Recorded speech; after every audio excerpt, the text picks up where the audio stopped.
नमस्कार, दिल्ली न्यूज में आपका बहुत बहुत स्वागत है। चलिए देखते हैं आज की 25 फटाफट काम की और महत्वपूर्ण बड़ी खबरों को। पर इससे पहले वीडियो को लाइक करना बिल्कुल ना भूलें। संपत्ति के मामले में मुकेश अंबानी फिर से आगे। गौतम अडानी 11 करोड़ 6 लाख रुपए की संपत्ति के साथ गौतम अडानी मुकेश अंबानी से आगे निकलते हुए 2024 हुरून इंडिया की अमीरों की सूची में पहला स्थान हासिल किया। हुरून इंडिया की रिपोर्ट के अनुसार पिछले साल भारत में हर 5 दिन में एक नया अरबपति बना। रिपोर्ट में संपत्ति की गणना 31 जुलाई 2024 तक की।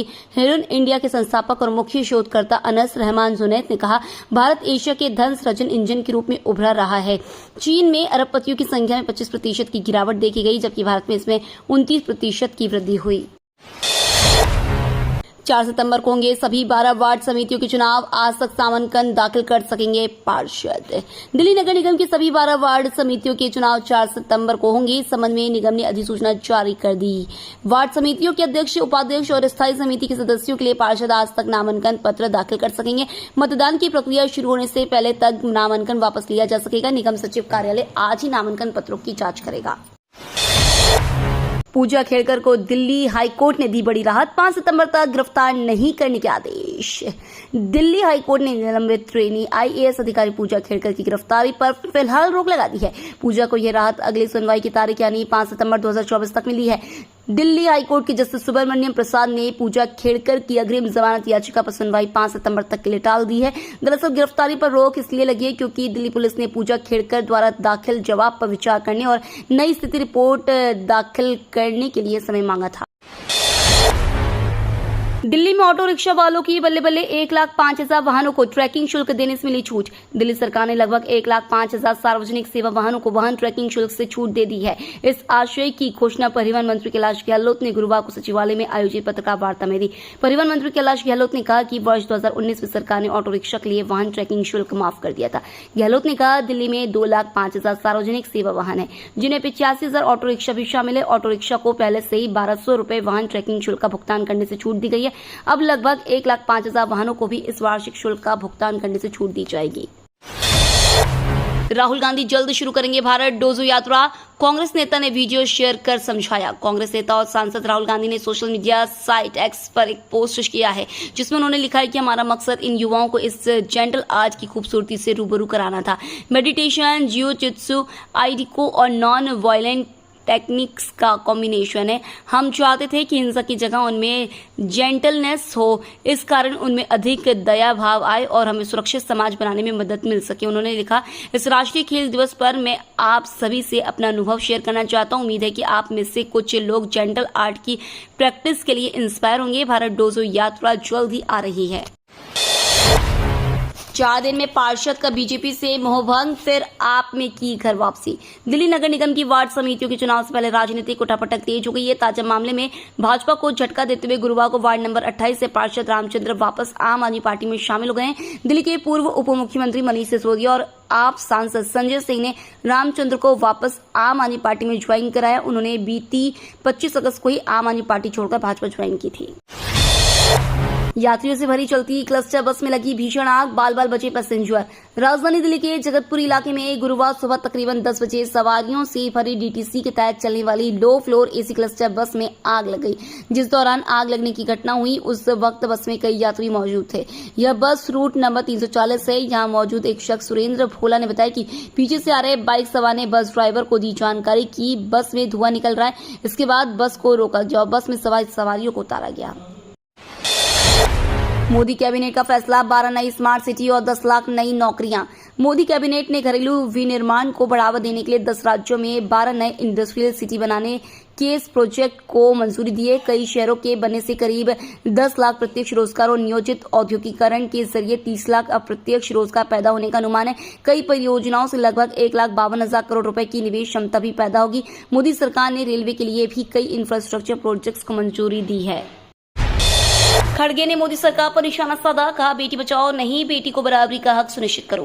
कांग्रेस अध्यक्ष मल्लिकार्जुन खड़गे ने महिलाओं के खिलाफ अपराध की हालिया घटनाओं को लेकर केंद्र की मोदी सरकार पर निशाना साधा। खड़गे ने केंद्र सरकार पर आरोप लगाया कि प्रधानमंत्री नरेंद्र मोदी कई बार महिलाओं की सुरक्षा पर बात कर चुके हैं, लेकिन उनकी सरकार ने पिछले 10 वर्षों में ऐसा कुछ ठोस नहीं किया, जिससे आधी आबादी के खिलाफ अपराधों पर अंकुश लगे। खड़गे ने एक्स पर अपने पोस्ट में लिखा कि हमारी महिलाओं के साथ हुआ कोई भी अन्याय असहनीय है, पीड़ादायक है और घोर निंदनीय है। हमें बेटी बचाओ नहीं, बेटी को बराबरी का हक सुनिश्चित करना चाहिए। दिल्ली में लॉन्च के साथ फ्रीडम सीएनजी बाइक की डिलीवरी शुरू। देश की प्रमुख दोपहिया वाहन निर्माता कंपनी बजाज ऑटो ने आज दुनिया की पहली सीएनजी बाइक बजाज फ्रीडम को आधिकारिक तौर पर देश की राजधानी दिल्ली में भी बिक्री के लिए लॉन्च कर दिया है। आकर्षक लुक और स्पोर्टी डिजाइन से लैस इस ड्यूअल फ्यूल टेक्नोलॉजी से लैस बाइक की शुरुआती कीमत 95,000 रुपए तय की गई है। इस बाइक के लॉन्च के साथ ही कंपनी ने इसकी ऑफिशियल डिलीवरी भी शुरू कर दी है।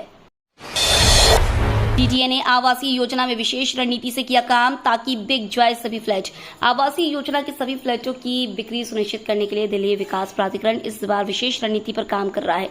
प्राधिकरण ने इसके लिए 11 टीमों का गठन किया है। योजना लॉन्च होने से पहले सक्रिय टीम ने हर तरीके पर काम किया है। इसकी रिपोर्ट के आधार पर पहले नागरिक सुविधाएं बेहतर करके आवासीय परिसरों को आकर्षक बनाया गया। इसमें छोटी शिकायतों का समाधान किया गया है।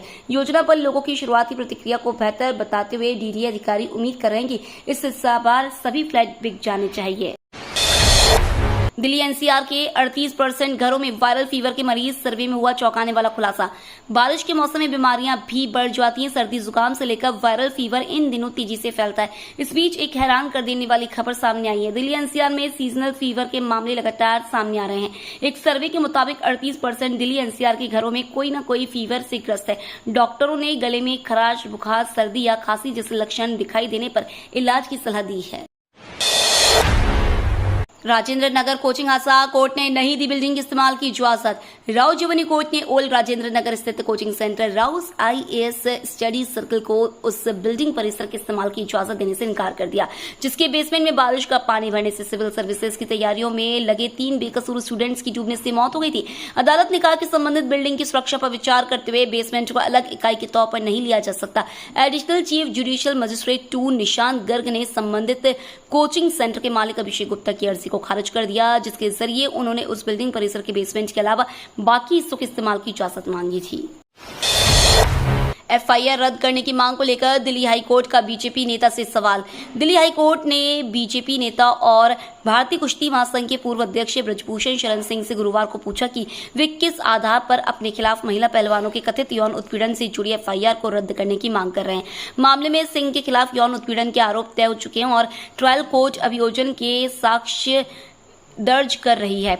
जस्टिस नीना बंसल कृष्णा सिंह की ओर से पेश एडवोकेट राजीव मोहन को इस बाबत शॉर्ट नोट बनाकर कोर्ट में दाखिल करने का निर्देश दिया और मामले की सुनवाई 26 सितंबर तक के लिए स्थगित कर दी। दिल्ली के चाचा नेहरू अस्पताल में 5 साल में 4000 से अधिक बच्चों की मौत, आरटीआई से हुआ खुलासा। दिल्ली सरकार के चाचा नेहरू बाल चिकित्सालय में बीते 5 साल में 5 साल से कम उम्र के 4000 से अधिक बच्चों की मौतें हुई हैं। मौत की मुख्य वजह सेप्सिस, निमोनिया और सेप्टिक शॉक समेत दूसरी बीमारियां। इनमें से सबसे अधिक मौतें 2019 में 875, जबकि सबसे कम मौतें 2023 में 548 दर्ज की गई। वहीं इस साल जून तक 314 मौतें हुई। कोविड-19 महामारी के समय 2020 में 866 और 2021 में 626 मौतें हुई। यह जानकारी सूचना का अधिकार से सामने आई है। राजधानी में आवारा कुत्तों के आतंक से भय के माहौल में रहने को लोग मजबूर। ग्रेटर नोएडा प्राधिकरण के अंतर्गत आने वाले सेक्टर MU2 में आवारा कुत्तों ने ऐसा आतंक बरपाया हुआ है कि निवासियों का घर से निकलना मुश्किल हो गया है। सेक्टर के लोगों ने बताया कि कुत्ते आए दिन किसी न किसी बच्चे, महिला, बुजुर्गों और साइकिल व मोटरसाइकिल सवारों पर हमला करके जख्मी कर रहे हैं। बीते दिनों पहले एक बच्चा जो कि पार्क में खेल रहा था, उसे बुरी तरह जख्मी कर दिया, जिसके बाद उसे पास के स्वास्थ्य केंद्र पर उपचार कराया गया, जिससे भयभीत होकर खेलना कूदना छोड़कर बच्चे घरों में डरे सहमे रहते हैं। दिल्ली एनसीआर में बारिश से सड़कें पानी से हुई लबालब, जलभराव से लोग परेशान। दिल्ली एनसीआर में देर रात से ही हो रही बारिश से सड़कें पानी से लबालब हो गई हैं। जलभराव के कारण लोगों को परेशानी का सामना करना पड़ रहा है। नोएडा, गाजियाबाद, गुरुग्राम से समेत दिल्ली एनसीआर में लोगों को जाम से जूझना पड़ रहा है। रात भर हुई भारी बारिश के बाद जल जमाव के कारण दिल्ली के कई हिस्सों में भीषण जाम देखा गया। वहीं नोएडा में चिल्ला बॉर्डर से महामाया की तरफ जाने वाली रोड पर लंबा जाम लगा हुआ है। बदमाश को नोटिस देने गए दिल्ली पुलिस के सिपाही की पिटाई, मां बेटे ने भी मारे लाल घुसे। दक्षिण दिल्ली के नेवसराय इलाके में बदमाश को पूछताछ में शामिल होने का नोटिस देने गए सिपाही को बंधक बनाकर मारपीट करने का मामला सामने आया है। शाहदरा जिले के फर्श बाजार थाने में आरोपी गजराज सिंह के खिलाफ धोखाधड़ी का मामला दर्ज था। फर्श बाजार थाने में तैनात सिपाही मदन नोटिस लेकर आरोपी के घर पहुंचा। आरोप है कि गजराज सिंह, उसकी पत्नी व बेटे ने सिपाही को घर के अंदर बंधक बनाकर पीटा। बाद में तीनों ही आरोपी घर का दरवाजा खोलकर मौके से फरार हो गए। मदन ने पीसीआर कॉल कर पुलिस को खबर दी। 14 पैसिफिक देशों के लिए भारत ने खोले दरवाजे, $50,000 के प्रोजेक्ट पूरा करने का दिया ऑफर। विदेश और कपड़ा राज्य मंत्री पवित्रा मार्गरीटा ने 28-29 अगस्त को टोंग में पैसिफिक आइलैंड फोरम की बैठक में भाग लिया। विदेश राज्य मंत्री ने पैसिफिक आइलैंड फोरम के साथ एकजुटता को बढ़ावा देते हुए भारत सरकार 14 प्रशांत द्वीप देशों में से हर देश में $50,000 की परियोजना या QIP शुरू करेगी। केंद्रीय विदेश राज्य मंत्री टोंगा की राजधानी नुकुआलोफा में पैसिफिक आइलैंड फोरम वार्ता साझेदार सत्र को संबोधित करते हुए यह बात कही है। 2 सितंबर को गुरुग्राम में देश की जानी मानी हस्तियां करेंगी हरियाणा के विकास पर मंथन। अमर उजाला का वैचारिक संगम 2 सितंबर को गुरुग्राम में होने जा रहा है। इसमें हरियाणा प्रदेश के विकास पर मंथन के लिए विभिन्न क्षेत्रों के विशिष्ट जन शामिल होंगे। संवाद के दौरान देश की जानी मानी शख्सियतों, नीति नियंताओं, विचारकों व विशेषज्ञों के विचार जानने और उनसे रूबरू होने का मौका मिलेगा। 2 सितंबर सोमवार को सुबह 9 बजे होटल क्राउन प्लाजा में संवाद का शुभारंभ मुख्यमंत्री, नायब सैनी और केंद्रीय सड़क परिवहन और राजमार्ग, जहाज उड़ानी, जल संसाधन, नदी विकास और गंगा संरक्षण मंत्री नितिन गडकरी करेंगे। दिन भर चलने वाले इस कार्यक्रम में राज्य से जुड़े विभिन्न विषयों पर अलग अलग सत्र होंगे। बिच्छू से की थी पीएम मोदी की तुलना, अब कांग्रेस नेता शशि थरूर पर चलेगा मानहानि का केस। प्रधानमंत्री नरेंद्र मोदी की तुलना बिच्छू से करने वाले बयान पर कांग्रेस सांसद शशि थरूर के खिलाफ आपराधिक मानहानि के मामले को रद्द करने से गुरुवार को दिल्ली हाईकोर्ट ने इनकार कर दिया। न्यायमूर्ति अनूप कुमार मेंदिरत्ता की पीठ ने मामले को रद्द करने की थरूर की याचिका को खारिज करते हुए यह आदेश पारित किया। भाजपा नेता राजीव बब्बर द्वारा मानहानि का मामला दायर करने के बाद ट्रायल कोर्ट ने थरूर को समन जारी किया था। थरूर ने नवंबर 2018 में बेंगलुरु लिटरेचर फेस्टिवल में यह बयान दिया था। 72 साल के बुजुर्ग ने महिला डॉक्टर को धमकाया, केस दर्ज। दिल्ली के मंगोलपुरी इलाके में एक बुजुर्ग व्यक्ति ने महिला डॉक्टर से पहले बहस और फिर बाद में धमकाया। मामला इतना बढ़ गया कि अधिकारियों ने किसी तरह दोनों को शांत कराया। पीड़ित डॉक्टर ने इसकी शिकायत पुलिस से की, जिसके बाद पुलिस ने 72 साल के व्यक्ति के खिलाफ केस दर्ज कर लिया है।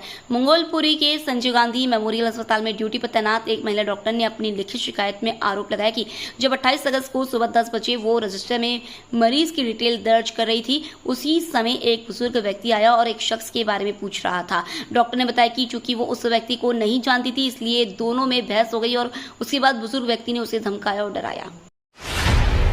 ममता बनर्जी ने दी अमित शाह को बधाई की तारीफ। पश्चिम बंगाल की सीएम ममता बनर्जी ने पोस्ट किया, बधाई हो केंद्रीय गृह मंत्री, आपका बेटा राजनेता नहीं बना बल्कि आईसीसी चेयरमैन बन गया है। यह पद अधिकांश राजनेताओं से कहीं अधिक महत्वपूर्ण है।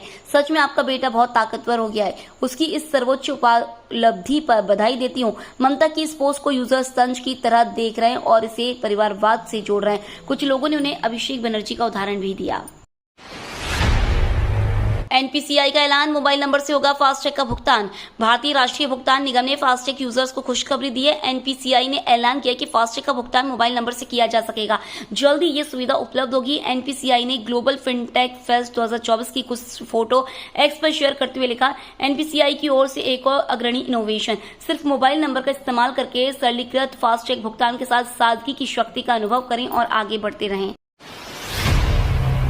ओटीटी पर रिलीज होने जा रही जॉन अब्राहम की वेदा। शर्वरी वाघ और जॉन अब्राहम की फिल्म वेदा हाल ही में थिएटर्स में रिलीज हुई है। अब फिल्म जल्दी ओटीटी पर रिलीज होने जा रही है। वेदा का प्रीमियर G5 पर अक्टूबर के दूसरे हफ्ते में हो सकता है। हालांकि अभी इसके ओटीटी रिलीज की तारीख कंफर्म नहीं है। बता दें कि फिल्म वेदा की कहानी ऊंची और नीची जाति पर आधारित है। ये तो थी आज की बड़ी खबरें। रोजाना ऐसी ही सबसे पहले अपडेट पाने के लिए चैनल को सब्सक्राइब करना बिल्कुल ना भूलें। धन्यवाद।